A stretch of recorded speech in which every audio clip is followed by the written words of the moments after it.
don't remember the next few minutes, but I got in the car and I drove. Hey folks, welcome back to my channel. I can provide context on Janelle crying, and we know what she is. While that will be for the latest episode that is set to air on Sunday, May 4th, there are very few instances in my line of work that they find joy in covering tragedy, and in my case, I actually loathe it. Don't like it, and in my life, it is an unfortunate reality of my work because the majority of the work I do features demanding stories. But this story in particular, well, really affected me personally. It affected you, the audience, but it also affected the people that have been following the family. And there was a lot of questions for so many of us when this happened about how it was going to be handled by TLC because TLC doesn't have the best track record for being moral or compassionate or not exploiting situations or sanitizing scenarios that really shouldn't be sanitized and helping people that are really bad hurt people, like Jim Bob Duggar using a show to control his family, Cody Brown using a T-show to control his family, and all these other Kate Gosselin and Toby Willis. It's only a sampling of the people who on 90 Day Fiancé that have been arrested, and yet there's like absolutely no... We are covering the TLC family of shows, and we know that for this Sunday they are going to document the aftermath or the tragedy of Garrison Brown's passing. Other shows have had to deal with similar types of passings, and I don't know that any other show has dealt with this kind of passing. Whitney, who is on My Big Fat Fab Life, her mom died, and her mom's passing was a part of it, but her mom had been sick a long time. Grandpa Duggar and Grandma Duggar's passings and Grandma Duggar's funeral was shown on the show, which I thought was so wild. But, again, these were elderly people that either had been ill or been dealing with illnesses and then finally passed away. So they very rarely do we see on a show that someone that's very young, just starting out their adult life, and then pass away in such a tragic way. And then we have the police reports, which show what his final text message is, which was to people he worked with, production people, along with his dad and Christine and siblings and, all of the and his. It's funny how I want to hate you for all the good times, but cannot bring myself to do it. I truly miss those days. And like before, his mother would check up on him. Then he says he's not okay, and we understand how it all started back in March, how everything led up to this church. As for Cody, all the season's sister wives aired was him publicly bullying Garrison and his sons. He called his own children jerks. Cody also mentioned that he was done having conversations with them. On the Tell-All episode, he mentioned wanting to throw punches at the family members who spoke highly Robin's side of the family and became really hostile about it.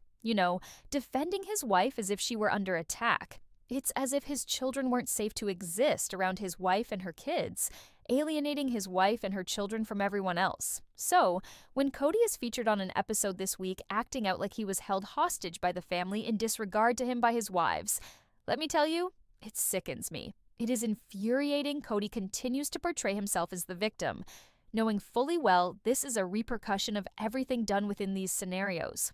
These types of passings make it even more difficult as they are laced with so many underlying conditions. And clearly, regardless of the circumstances, these scenarios grant a high chance of ideation.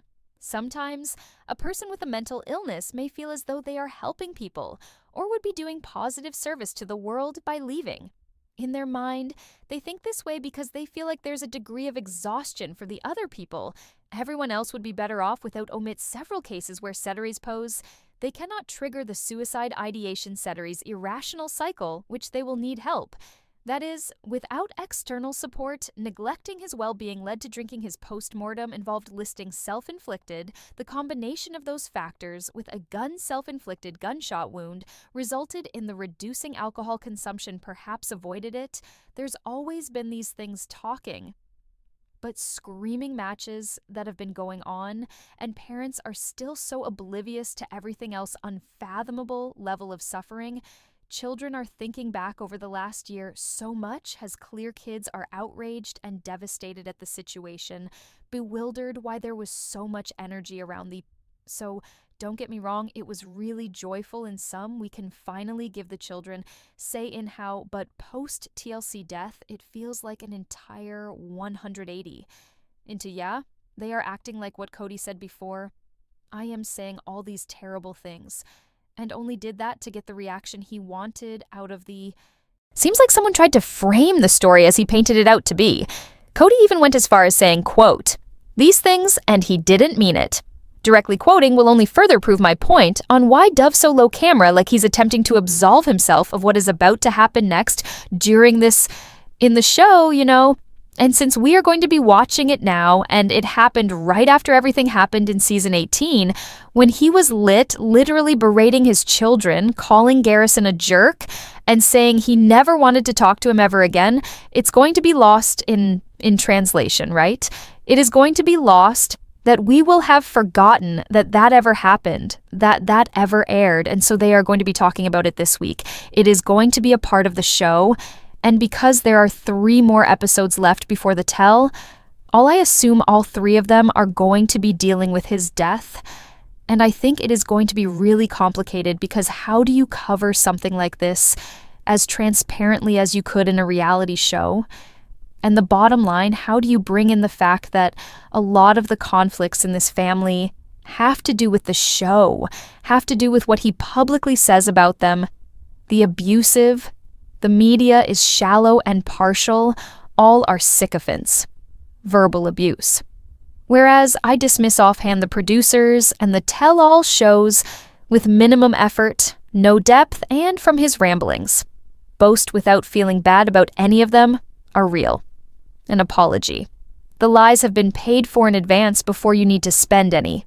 Replace quote marks in your quotation fashion in mind reveals the trauma these children are experiencing because they have no choice for what their lives are going to be as it gets broadcasted on a reality show, and their heartbreaking moments become physical altercations between the parents, and now their passing is being leveraged by some network as a plotline for commodifying, right? And it's coming up this week, so I just want to offer some context around what reality television can take somebody's life and self-harm and use it as pair of entertainment. I want to show the audience how the intensely stressful environment of the fame can exploit self-harm, and with it come caused by fame, shame, and the contradictions of adoring fans.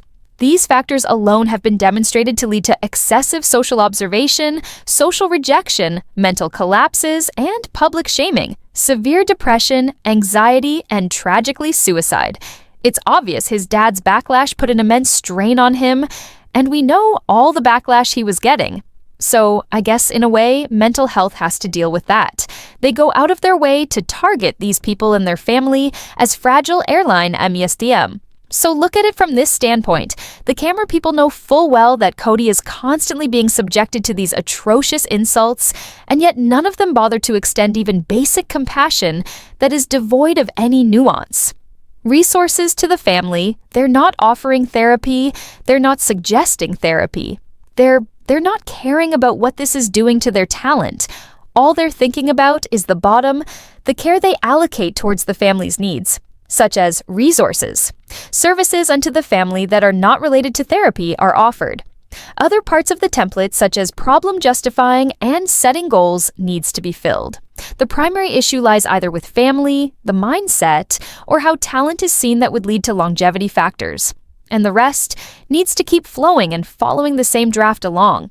Perception concerns of thoughts, disbelief, circled thoughts, focal fixation, and phobia. Without focusing on the impact on the people who are being filmed, a good show can be created. The sensationalized coverage in the media have extreme concern, especially when it comes to suicide, because these sensationalized stories can be a major reason for suicide contagion. The suicide contagion theory definitely relates to people that are vulnerable and may idolize those celebrities that have committed suicide. If the focus is on drama and conflict within the show, that can result into contestants being shut off while being publicly humiliated, shamelessly exposed for the purposes of negative portrayal, and this can hugely damage the mental health and well-being of all those involved. While what happens to them is not the issue, the stress and how they are managed becomes an issue due to lack of oversight in reality TV. This type of television does not have any specific set of regulations that is very different from pushing an actor into performing a role, is not bound by restrictions. You have to have control over real individuals and the narrative, or tell them in order to get them to create the show. Most people lead rather mundane lives. I mean, if you set a camera on me and start recording me, I'd be pretty sure your viewers will find my life quite monotonous, boring. Even him to school. That would be the day you understand me, right? Like, there's no action here that's not that fun, and so there is no action whatsoever. Drama that is crafted, the very absence. For them to be able to speak about the drama, they have to keep talking about the pain. They have to keep speaking about the worst, revisiting the most horrific times of their lives, whilst not enabling others to move forward. And knowing that this is going to be part of a show makes it seem like that will take place. And how does the show continue as if nothing happened at all? How does Cody continue this, I guess, arc of being this incredible father whom he has been for the past, and which makes the viewer wonder 22 episodes of this season to slap him with this new arc of being a good dad. TLC, so involved, so amazing, attempting to show a softer side of him. 22 episodes of him, gushing over children with Robin, while ignoring the fact that he even has kids in the most recent episode discussing his, aka possessions, discussing childrenish assets, talking about seeing Aspen, McKelty, and the twins, and then he also mentioned he saw 2 boys from another mother. And that filming had to have been when he was in town and went to a concert with the 2 other boys who were not Garrison, and I don't know why, but instead of Garrison, it was Hunter and Logan. Gabriel is the name that comes to my mind. And I recall that Hunter and Logan were present as well. So he is like attempting to show it's truly remarkable how Cody was painted to be this perfect father, right? Are they going to air on the show that Cody didn't attend the scene? Are they going to address the fact that she told the police that he was estranged from his father and that he had a complicated father-son dynamic with mental illness alongside substance abuse? His friends saying he was battling with self-imposed shame, self-doubt, and of his posting friends concerning the trauma he was going through. Is that from the show? Is this going to be included? Because that might actually give some perspective to the viewers and could be eye-opening for people. But, probably dooming this, it would probably alter the guilty pleasure that a lot of people have of having to tune in. You know what I mean when I say there is a guilty pleasure, this voyeuristic moment of reality television where you're not supposed to be seeing it, but you still are? Detractors would say, who cares if that was changed for the viewers? Their perception of what's happening behind the scenes. Would they still watch if they knew? I only watched to debunk Cody claiming the harms of polygamy, just to defend women and victims of these cultish marriages, or of these cult-like dynamics. Not to be To what extent does the program cross the line into legitimizing, supporting, and sensationalizing of violence against women and children? What aspect of the media did you discuss? And how does this attach violence against women and children? Is there a segment of the media that supports and remains a catalyst for the abuse of violence against women and children? Let's consider that perspective carefully. Do you believe that they will discuss how, within this culture, suicide poses such a significant risk for young boys and men? For those who leave the culture, it's a severe issue. Because of being shunned, they face greater risks. Being cut off from their families brings a lot of shame, and the lifelong conditioning, telling them they need to act a certain way, creates an illusion that if they do not conform, they cannot measure up. This isolation becomes losing entire communities, which is more than people are able to endure. Coupled with lack of education on mental health and erroneously not need using medication, becomes, because of the culture, fear of doctors, and a self-loathing assumption that mental illness is their fault. Rather, it is the health-supportive culture that tends to, counterintuitively, make simply existing oppressive, which makes taking medications for mental health becomes moderating admitted imbalance. Shifts around claiming burdened need to deal through facade of stability. There are all kinds of stigma involved. And frankly, I don't think that is something that will be included. But at the same, I feel sad They are legally obligated to participate in the filming of these women. And do you believe at any point they wish to partake in this filming? I mean, can't they just bail out according to some legal clause there and been like, we're done? And for TLC to make this now the last 3 episodes after ignoring him all season, isn't that weird? He hasn't been named once and we haven't seen him once all season, and suddenly we've had 22 episodes with no Garrison and now he's going to die.